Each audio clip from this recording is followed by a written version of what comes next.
Hi there, it's Alexandra here from the Middle-Sized Garden YouTube channel and blog, and I'm wanting to do a quick, quite personal garden tour, just me and the phone, so do excuse any wobbly footage, because it would be interesting just to take you around the garden in January when it's so bare. You can see the bare bones. There are a couple of things that I think have worked quite well, a few projects that are coming up, and let me know if you like this kind of really quite kind of raw footage. But the other videos are not going away, I promise. We'll start actually upstairs in the bedroom. I always start my garden tours by leaning out of one of the bedroom windows because it gives you a really good view of the garden overall. And one thing you can say about January is it just shows you the shape and the size and the bare bones of it. This garden is in southeast England. It's a walled town garden and it's about 100 feet long, and as you can see it's L-shaped, so it's 80 feet wide at its widest and then 40 feet wide nearer the house, where you can see there's a parterre and then there's a big herbaceous border. Now, in terms of the weather around here, it's very mild winters. Like, it's quite rare at the moment for us to get a freeze. We very rarely go below -6 Celsius, 21 Fahrenheit. And in the summer, the average is like 23 Celsius, sort of 80s Fahrenheit. But we have had some very hot, dry summers recently.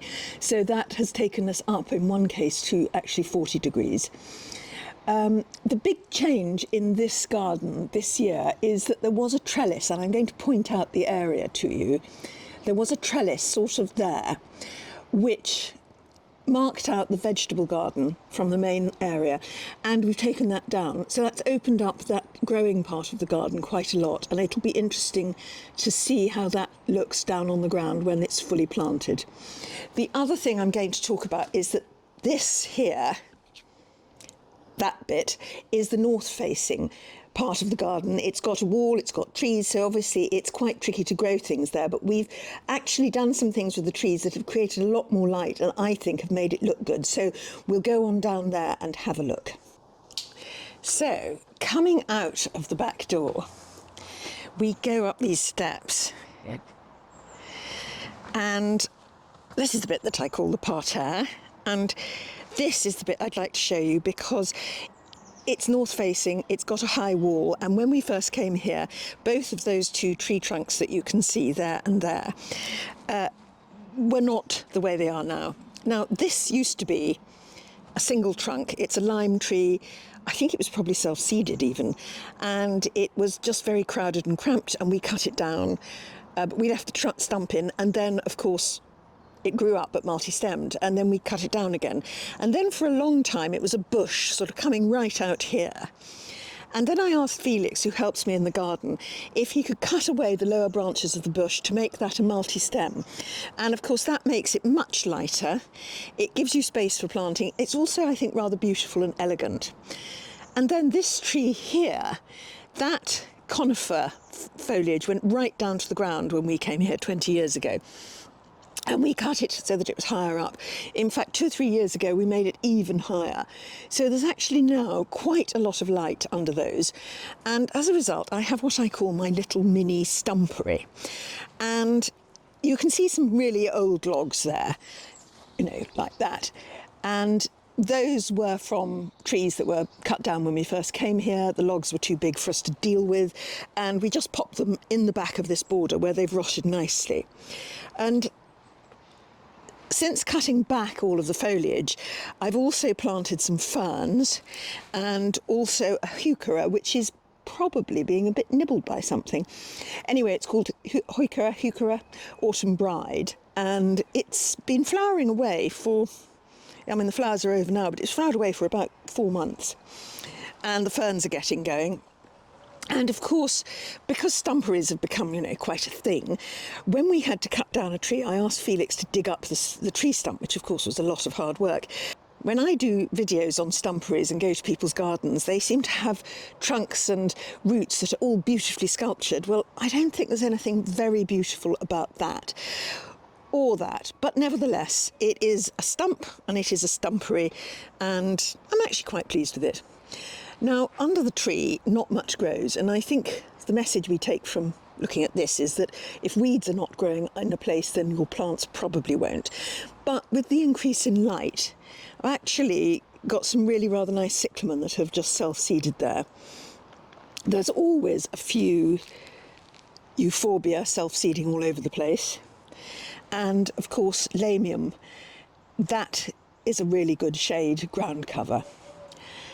Going further along here, what has done really nicely is the fatsia, and those flowers looked really pretty a couple of months ago. Hydrangeas, of course, they are absolute, complete shade heroes. And of course they're making nice shapes. Now, as you can see on this border, I let the leaves fall, I let them mulch the border naturally. The only leaves I find quite irritating are these, which are the magnolia leaves, Magnolia grandiflora. They're great big thick leathery leaves, and they kind of muffle and smother anything they land on. So I have to come around here and just clear it away. Just do that. I don't do anything very organised about it. Right, now then to the upper lawn. One of the famous principles of garden design is that you need to balance void and mass. And void is things like lawns and paths and paving and things like that. And mass is plants and walls and pergolas and things like that. Well, this lawn is definitely too much void and not enough mass. But when we redesigned the garden, my husband said he wanted a lawn that was simple to mow. He could just go up and down. He didn't have to go round anything. And of course, life is a series of compromises. So that's fine. Big open lawn. Along here, we've also done a bit of creating a multi-stem. This euonymus was a huge, great lump. And it just sort of grew and grew. And I asked Felix to cut away the lower stems so that it became a multi-stem. And I think that's quite pretty, actually. And I'm hoping that over the years, because this has only been done in the last 3 months, that over the years it will get better. Another hydrangea, dating back to before when we bought the house. So that's what, 35 years old, that hydrangea? You can't say they're not value for money. This is our little seating area, which we actually love now. It's obviously in its winter mode, not really anything there. But it does, the thing about putting a seating area in a different part of the garden is that it does give you a different view of the garden. And it's a huge pleasure, actually, to just sit down on a summer's evening and enjoy looking out. Along here are east-facing borders, and there's a big wall behind, so they tend to be quite dry. I wouldn't say they're very easy to grow things in. Only really thugs survive, and by thugs I mean euphorbia, Japanese anemone, Acanthus mollis, and phlomis. And what really makes this border is these topiary trees. Now, I bought those in 2010 and they were just sticks. They cost 50 quid, they were just whips. It's home oak, and it was 3 years before we could do any shaping. And after that, the person who helped me in the garden was actually an Italian called Salvatore. And Italians are very good at topiary and shaping, and he did the initial shaping, and Felix does it now. So we don't have a specialist topiary person in, but I think it really makes the garden. In between are these two small privet lollipops, and those actually need clipping about 3 or 4 times a year. Privet is quite fast growing. The home oak is literally once a year. It's quite a performance. It takes about 2 or 3 hours, but I think it's worth it. And this last one along here, which is a holly golden king, once again, that shrub was just a lump when we came here. And Charlotte Molesworth, who's a really well-known gardener and has a most amazing topiary garden, looked at the shrub. She was visiting my garden. She looked at it and she said, well, you should cut that into a topiary shape and just follow the lines that it naturally has. And it took, once again, about 3 years. The original cut didn't look as crisp as this because Obviously the plants weren't growing like that, but actually this has now been like that for about 10 years, and once again it's clipped once a year. I do absolutely love it, and it still gets to have, even though it's clipped, lots and lots of berries, so it's great. These plants here, Phlomis, my goodness, they're thugs, but they're such good value because look, even in January they're giving you something to look at.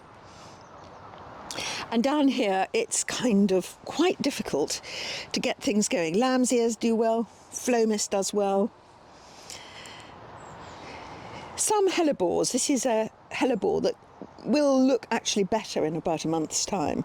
Now this corner here was just an ordinary pergola with, I think, roses coming around it, but we put a roof on it. My brother-in-law put a roof on it with some corrugated iron that a friend gave us, and it's made a little kind of outdoor seating area, somewhere you can shelter from the rain.